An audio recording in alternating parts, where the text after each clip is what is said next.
नमस्कार, वंदे मातरम। मैं हूं श्यामगिरी। आप देख रहे हैं हमारा चैनल मुद्दा भारत का। मेरे साथ में आज हैं मेहमान मनोज सिंधे जी हैं, जो ठाणे के एक कद्दावर नेता कांग्रेस के रहे हैं और इन्होंने अभी विधानसभा चुनाव लड़ा था और अभी अभी जो है वो शिंदे शिवसेना में शामिल हुए हैं। हम इनसे आज चर्चा करेंगे और जानेंगे कि मनोज सिंधे जी का इतना बड़ा राजनीतिक कैरियर रहने के बाद अब जो है उन्होंने शिवसेना क्यों चॉइस किया और क्यों शिंदे साहब का साथ देने की उन्होंने घोषणा की है। सर, स्वागत है आपका हमारे चैनल में। नमस्कार। आप कांग्रेस के कद्दावर नेता माने जाते हैं। 5 बार नगर सेवक चुने गए ठाणे महानगर पालिका में, बड़े बड़े पोस्ट पर रहे हैं नगर महानगर पालिका के अंदर। विधानसभा चुनाव भी लड़े आपने और विरोधी पक्ष नेता भी रहे हैं। तो क्यों ऐसा लगा कि आपको कि अब शिवसेना में जाना चाहिए? क्या शिवसेना जाने का आपका मकसद रहा है? अभी मेरा जो पेशेंस है ना जी, वो खत्म हो गया अभी, क्योंकि मेरे ख्याल से ठाणा का जो मेरे कार्यकर्ता मुझे मानते हैं, पदाधिकारी मानते हैं या नेता मानते हैं, मैं वो आखिरी हूँ।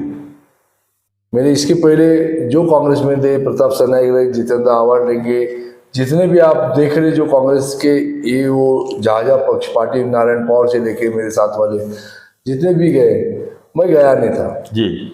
मगर मैं आपने लंबी पारी खेली कांग्रेस। हाँ, मैं 30-35 साल से ये कोशिश कर रहा हूँ कि मैं हर एक बात को सहन करके मैं लोगों की सेवा करने की कोशिश करूँगा। कांग्रेस पार्टी में रहूँगा, भले कितने भी जाऊँ। मगर कांग्रेस पार्टी के माध्यम से मैं देखते आया हूँ कि कई विलासराव और ये सब, अशोक चौहान और ये सब जाने के बाद इनको ठाणा के बारे में तो रही नहीं कुछ। आप देखते रहिए कि हमारी सत्ता आई है जी। पृथ्वीराज चौहान हमारे आखिरी सीएम रहे। अब सत्ता आने के बाद भी हमको, मेरे कार्यकर्ता को ठाणा के एसईओ के लिए लड़ना पड़ रहा था। छोटी चीज थी। हमने सबने ठहराव किया था कि किसी को भी आप देना, एक एमएलसी ठाणा में देना, किसी को भी देना। हमने ये नहीं कहा था भी सुभाष खाड़े दो, मुझे दो और किसको देना है दे देना किसी को। तो हम मगर सब नहीं हुआ। तो ये सब 25-30 साल से मैं सहन कर रहा हूँ। सत्ता आए या सत्ता से बाहर जाए जी, सिर्फ और सिर्फ कार्यकर्ता का उपयोग करके लेना और वक्त आने पर कार्यकर्ता को हवे पे छोड़ देना, उसका इस्तेमाल करना। इसके आगे कांग्रेस पार्टी का ठाणा तो छोड़ो, अभी ये जो 5-6 साल में तो देख रहा हूँ कि कोकण खत्म करने का, कोकण में कांग्रेस खत्म करने का काम हो रहा है करके। इसीलिए ठाणा से लेके गोवा के बॉर्डर तक आप देखते रहेंगे कि बहुत सी बंडखोरियां इस बार हुई। और जिस तरीके से कांग्रेस के नेता ने हमारे साथ बर्ताव किया, केंद्र के नेताओं ने कोकण के साथ बर्ताव किया, इसका रिजल्ट आप देख रहे हो। अच्छे बड़े बड़े नेता हार गए, सुपड़ा हो गया, साफ हो गया कांग्रेस पुनः महाराष्ट्र से, बिल्कुल साफ हो गया है।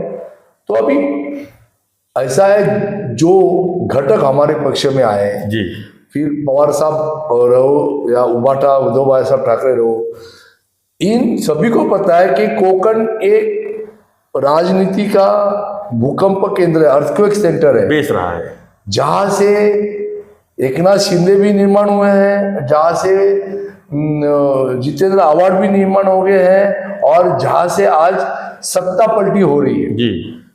मगर हमारे लोग को वो आज सिर्फ पश्चिम महाराष्ट्र, विदर्भ इतना ही दिखता है।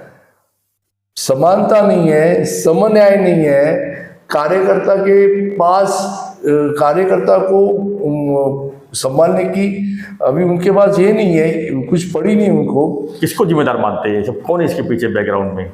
महाराष्ट्र के नेता भी उतने, अभी महाराष्ट्र के तो नेता रहे नहीं। मैं तो बोलता हूँ एक जमाना था कि अपने अपने विधानसभा में फॉर्म भरने के बाद वो महाराष्ट्र के लिए प्रचार करने आते थे।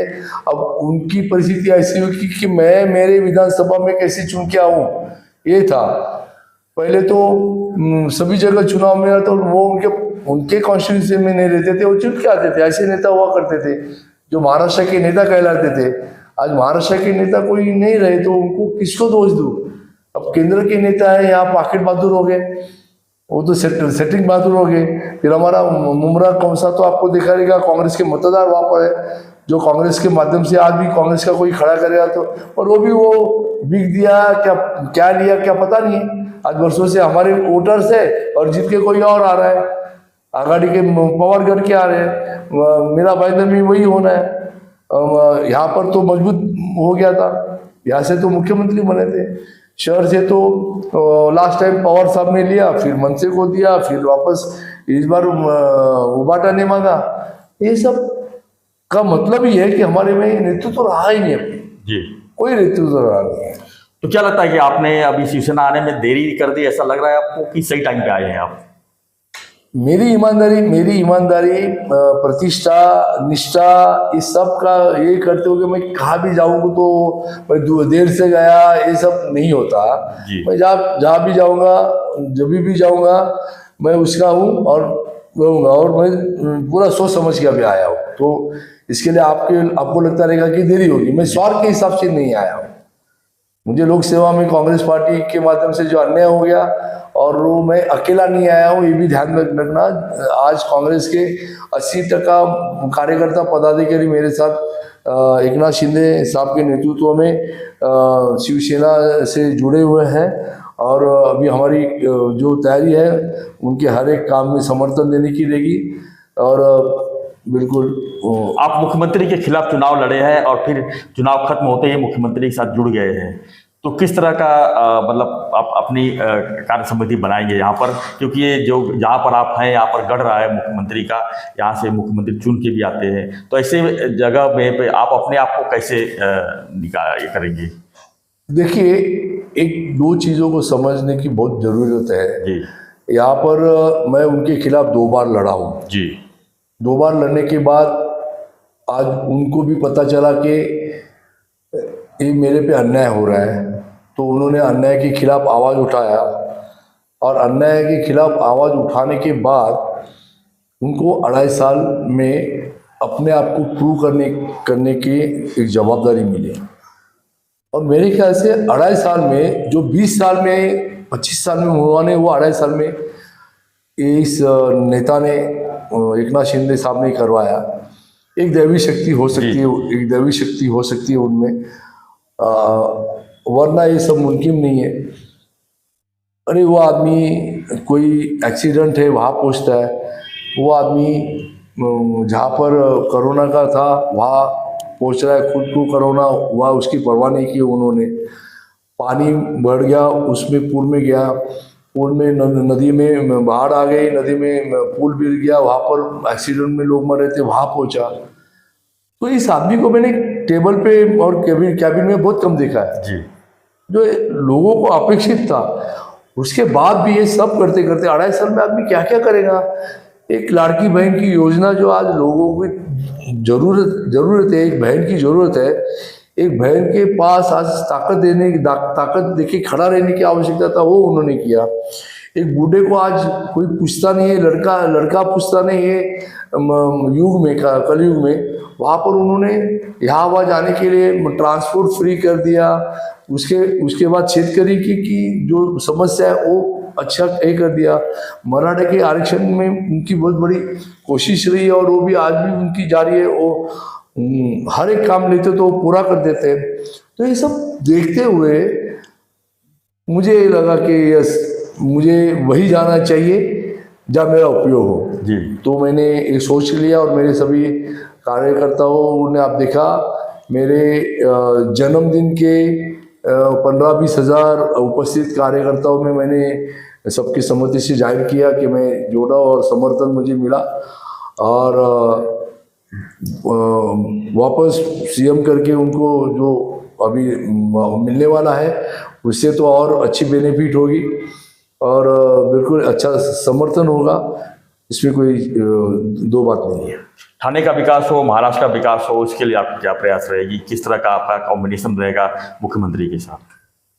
नहीं, मैंने आपको बोला ना कि जितना तजुर्बा मुझे मिला है, जितना काम मैंने कांग्रेस पार्टी के लिए किया है, सिर्फ मैंने विरोध में किया है। इस बार मैं उनके कंधे से कंधा लगा के जो भी उनको मेरी ज़रूरत जहाँ रहेगी, उनको अपेक्षित जो काम हो गया उससे ज़्यादा काम मैं बिल्कुल करूँगा, इसमें कोई बात नहीं है। क्या आह्वान करेंगे आप कार्यकर्ताओं के, अपने लोगों को, हमारे वीडियो के माध्यम से?